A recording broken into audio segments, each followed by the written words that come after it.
Fala galera, sejam muito bem-vindos a mais um Clube da Bilheteria. Como de costume no domingo eu vou falar a respeito das principais marcas batidas e do top 5 do final de semana, focando principalmente na estreia de Amigos Imaginários e na continuidade do Planeta dos Macacos. Então, vamos lá!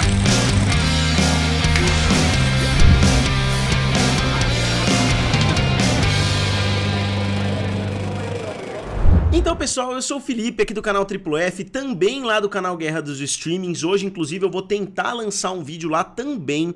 O filme Amigos Imaginários, ou somente If, né, do John Krasinski, né, que é estrelado pelo Ryan Reynolds, com a voz inclusive do Steve Carell. Então o filme é estrelado, né, pela galera do The Office, digamos assim, né? O John Krasinski, para quem não sabe, é o Jim, né, que faz The Office. Ele dirigiu já outros filmes também, inclusive Um Lugar Silencioso, parte 1 e parte 2, então ele é um diretor muito promissor.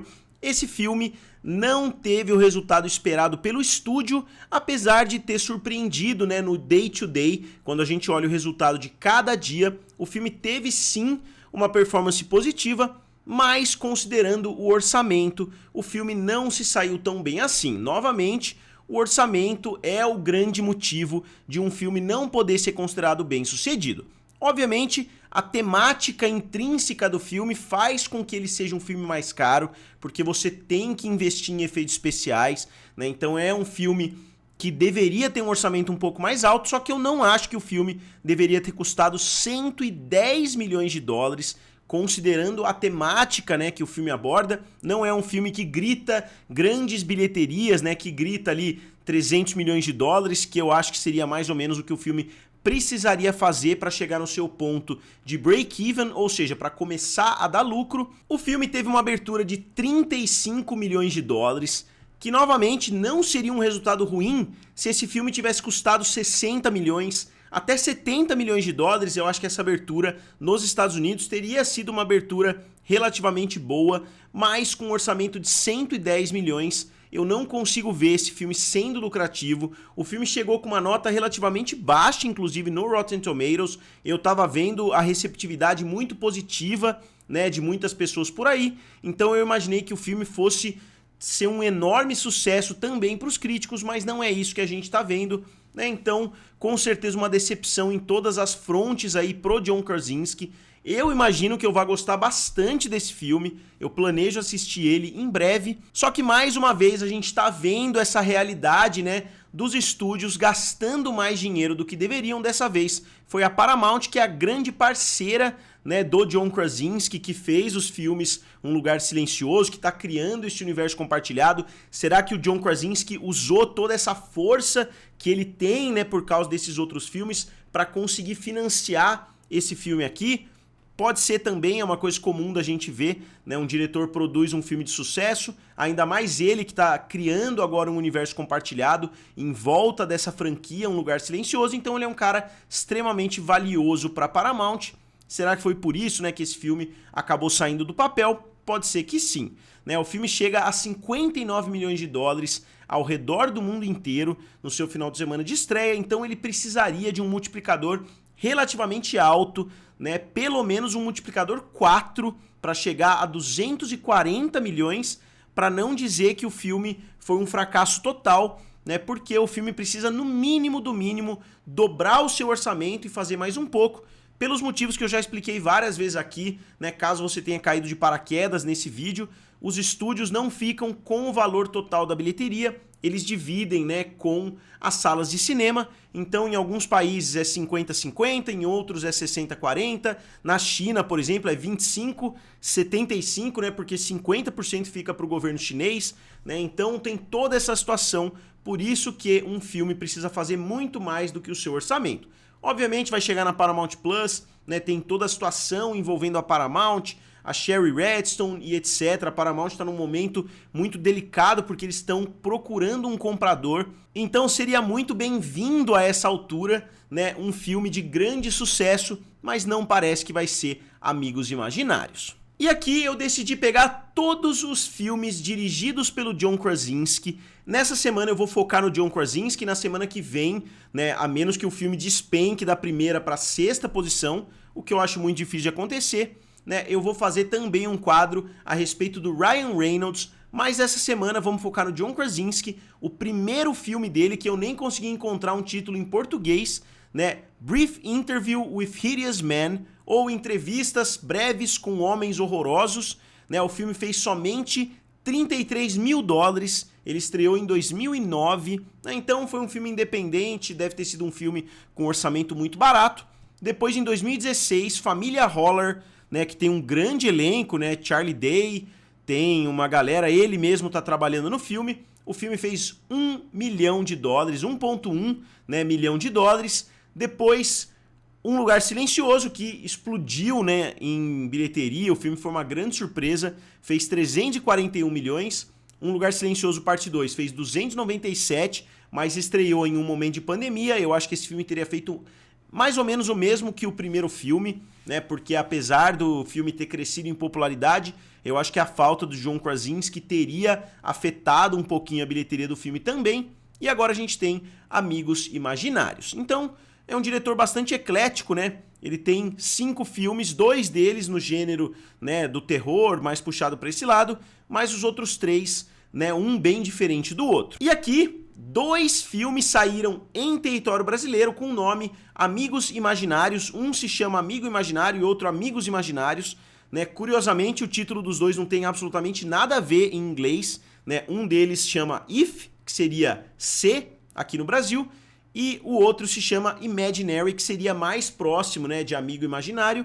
Então, só para fazer uma comparação aqui meio boba com vocês, o primeiro abriu com 35 milhões, enquanto o de terror abriu com 10 milhões, só que o orçamento dos filmes não poderia ser mais diferente, né? Se você olhar o resultado, você pode falar, pô, em um final de semana, Amigos Imaginários já bateu o resultado de Amigo Imaginário, só que o orçamento é totalmente diferente, 110 milhões contra somente 13 milhões de dólares. Novamente, eu não vou entrar a fundo nos filmes do Ryan Reynolds, hoje eu vou entrar na semana que vem.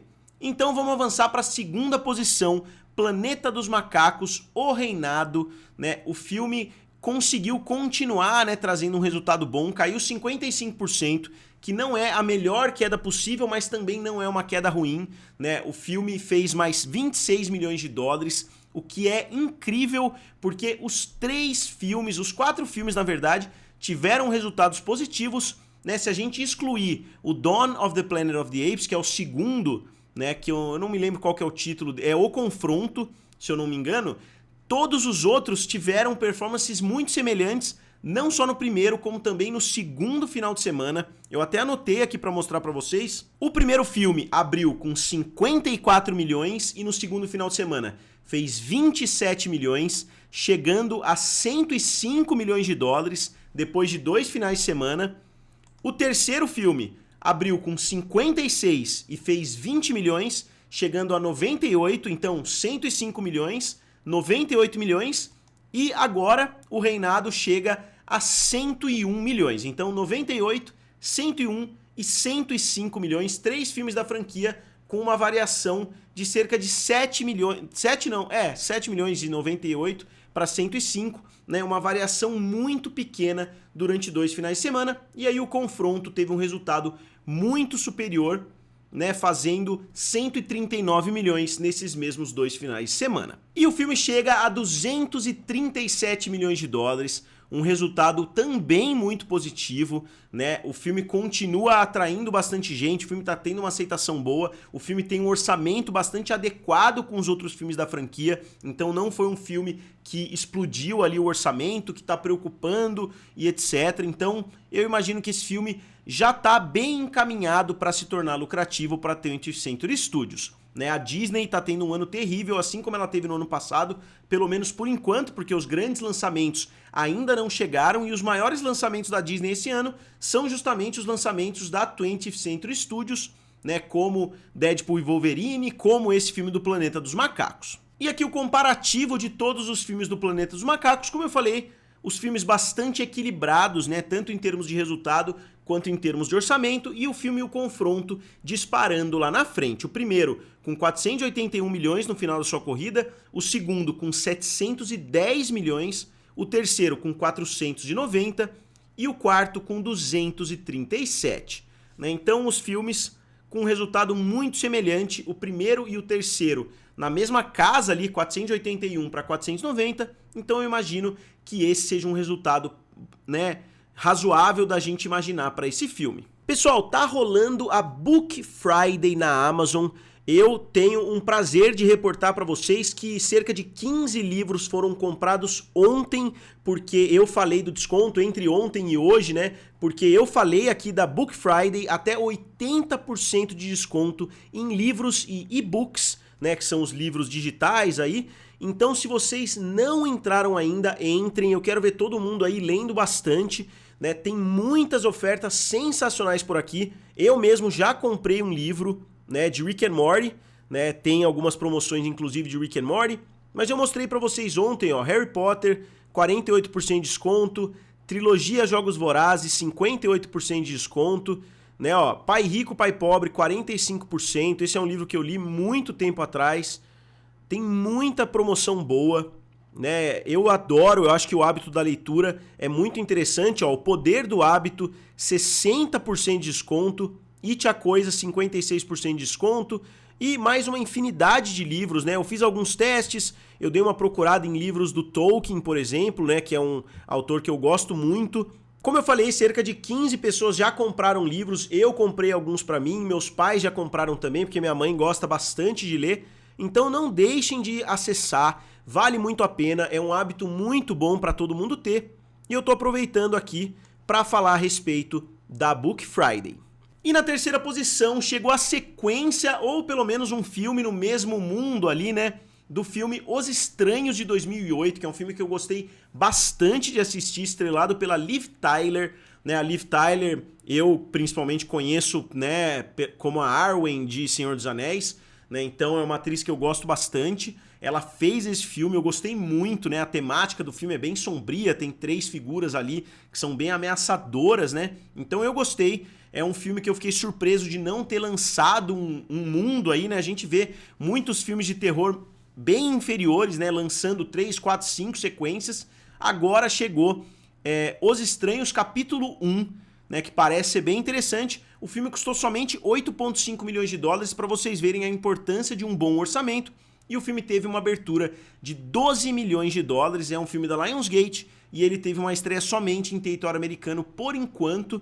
Então é um filme que com certeza vai se pagar, né, porque vai trazer dinheiro nas bilheterias e depois tem muito valor também, né, em VOD, tem muito valor nas plataformas de streaming, porque muitas pessoas deixam para assistir filmes de terror em casa. Eu mesmo não me lembro nunca de ter ido assistir um filme de terror nas salas de cinema, mas eu sempre assisto em casa. Hoje eu não assisto tanto assim, mas quando eu era mais jovem eu assistia muita coisa de terror na minha casa, mas eu não gostava de ir até o cinema. Talvez um ou outro, né? Alguma sequência grande, mas de cabeça sim. E obviamente eu fiz aqui também para dar uma olhada com vocês o comparativo com o filme lá de 2008, né? Que abriu com 20 milhões contra 12 milhões, só que eles conseguiram manter o orçamento do filme, né? O primeiro custou 9 milhões, esse custou 8,5, provavelmente por causa da Liv Tyler, né? Eles tinham uma grande atriz no filme, provavelmente eles pagaram ali um valor considerável para ela, e o filme fez 82 milhões, enquanto esse chega a 12. Não imagino que ele vai fazer 80 milhões também,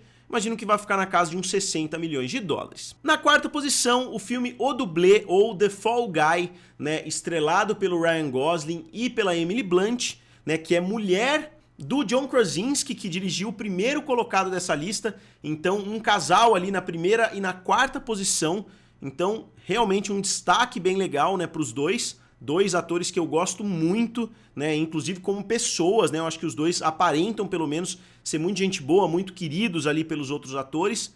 O filme fez mais 8,4 milhões de dólares e chegou a 127 milhões depois de 3 finais de semana, que não é um resultado bom. O filme não conseguiu nem bater o seu orçamento de 140 milhões ainda, imagina chegar na casa dos 350, que é o que o filme precisa fazer para se tornar um filme, né, lucrativo ou para se tornar um sucesso. E aqui rapidamente, né, se vocês quiserem pausar, deem uma olhada aí nos filmes da Emily Blunt. O Dublê não é um dos maiores sucessos da carreira da atriz, infelizmente, ainda mais se a gente considerar o orçamento muito acentuado. Vários filmes que custaram muito menos trouxeram mais dinheiro. E a mesma coisa vale pro Ryan Gosling, né? O Ryan Gosling fez 2 dos seus filmes mais caros da carreira nesses últimos anos, né? Porque ele fez o filme da Barbie e agora fez o filme O Dublê, né? Então 2 filmes muito caros. Se a gente olhar antes na carreira do ator, ele tinha vários filmes pequenos, ele tinha também, né, alguns filmes maiores, só que ele gosta de navegar nessas duas vias, né? Fazer filmes menores, fazer filmes maiores. É um cara que tem um gosto muito interessante ali, né, pelos projetos que ele escolhe. E para fechar o top 5 ficou o filme Rivais, que caiu 32% e fez mais 2,9 milhões de dólares, então uma queda muito baixa, só que o filme também não tá tendo um resultado muito bom, ele chega a 78 milhões, na verdade não tá tendo um resultado nem um pouco bom, porque ele teve um orçamento de 55 milhões, né? Você pode falar, pô, mas você acabou de falar que um orçamento de 140 milhões era um orçamento alto, aí você falou que um orçamento de 160 milhões era um orçamento adequado, agora que um orçamento de 55 é um orçamento alto. Obviamente a gente tem que analisar o tipo de cada projeto, né? Um filme como Rivais, né, que é um filme da Zendaya sobre um triângulo ali amoroso, eu não sei exatamente, né, do que se trata o filme, mas eu sei que tem algumas temáticas um pouco mais picantes, né, digamos assim. Não dá pra gente comparar com um filme que já faz parte de uma grande franquia, que já tá comprovadamente nessa casa de 400 a 700 milhões de dólares, né? Não dá pra gente comparar esses orçamentos, né? O orçamento dos Estranhos, perfeito, o filme original custou 9 milhões, eles conseguiram fazer por 8,5, né? Quase 20 anos depois. Então, parabéns aí pra Lionsgate, que consegue manter os orçamentos bem enxutos. Mas Rivais eu acho que deveria ter custado na casa de uns 25 milhões de dólares pela temática do filme. Eles deveriam ter feito um acordo com a Zendaya, né, de pagar, né, participação do lucro e assim por diante. Não sei por que um filme como esse custou tão caro assim, mas o orçamento é sempre uma coisa que a gente deve analisar num contexto. Não dá pra gente analisar no vácuo e falar, pô, se um filme de 140... custou caro, um filme de 55 custou barato. Não é esse o raciocínio. E aqui eu vou passar bem rápido por alguns outros filmes, né, que estão saindo do top 10 ou que estão tendo resultados muito baixos. O novo filme do Godzilla vs Kong subiu somente mais 3 milhões porque ele já chegou em VOD, né, ele já tá chegando em outros formatos. Então o filme teve uma queda bem brusca, sendo que ele não estava tendo quedas muito bruscas até o momento. Ele foi de 558 para somente 561. Se a gente comparar com os outros, ele ainda está bem próximo de se posicionar como o maior filme da franquia, ultrapassando os 568 milhões que Ilha da Caveira, né, o filme do Kong, fez. Já ultrapassou os outros filmes do Godzilla e já ultrapassou também o Godzilla vs Kong. Não teria ultrapassado se o Godzilla vs Kong não tivesse sido lançado na pandemia. Eu acho que o filme teria feito pelo menos uns 700 a 800 milhões de dólares. Outro filme, né, Guerra Civil, se posicionou de forma bem firme na segunda posição dos filmes da A24 com 111 milhões, ainda está distante dos 143 de Tudo em Todo Lugar ao Mesmo Tempo. Lembrando que o filme também teve um orçamento bastante acentuado, mas já deixou Hereditário, Lady Bird e Moonlight bastante para trás. Outro filme que continua trazendo bilheteria, mas também de forma mais tímida agora, Kung Fu Panda 4, chegou a 535 milhões de dólares, batendo, né, o filme de 2016, mas não vai bater os dois primeiros, né, que fizeram 631 e 665 respectivamente. Só que se vocês olharem o orçamento do filme, ele ficou muito baixo, né? Eles conseguiram enxugar bastante o orçamento, talvez por isso o filme esteja sendo tão criticado por aí. E o Ghostbusters continua não avançando, o filme travou em 198 milhões, ele tá quase chegando em 199, mas eu não acho que vai bater 200 milhões de dólares. E sobre os filmes do Henry Cavill, eu não vou nem citar mais, né, porque são 3 desastres gigantescos. Então ele tá oficialmente saindo da rotação aqui do Clube da Bilheteria. Então, para fechar o vídeo, vamos dar uma olhadinha no top 5 do mercado norte-americano em 2024. Na primeira posição, obviamente, o filme Duna, parte 2, que fez 282, Godzilla vs Kong, 194, Kung Fu Panda 4, 192, Ghostbusters Apocalipse de Gelo, 112 e Planeta dos Macacos chegou a 101 milhões de dólares. Enquanto no mercado mundial, Duna parte 2, novamente na liderança, 710, Godzilla vs Kong 561, Kung Fu Panda 535, YOLO 479 e Pegasus 2 469, né? Na semana que vem eu acho que ainda não vai acontecer, mas em um futuro próximo, provavelmente o filme do Planeta dos Macacos vai chegar, né, na quinta posição ou na quarta posição, né? Eu acho que não vai de forma alguma alcançar Godzilla vs Kong, mas eu imagino que tem a possibilidade de ultrapassar até o filme YOLO. Então, pessoal, como sempre, eu gostaria de saber de vocês, né? Digam o que vocês acharam do vídeo de hoje, o que vocês acharam do resultado do Planeta dos Macacos, do resultado do dublê. E como sempre, não se esqueçam de dar uma olhada, porque amanhã chega ao fim o Book Friday da Amazon. Como eu disse, eu gosto muito, né, que vocês leiam, eu gosto de incentivar a leitura. Eu tô até pagando a minha cunhada, né? Pagando não, dando uma mesada para ela ali cada vez que ela lê um livro, né? Então eu gosto muito de incentivar esse hábito que eu acho muito bom, né? O hábito da leitura. Então deem uma olhadinha lá no Book Friday, que tem só mais alguns dias, tem na verdade mais um dia para você conseguir aproveitar essas ofertas. Então, como sempre, digam aqui nos comentários, curtam o vídeo e se inscrevam no canal. Valeu! E nos vemos em breve.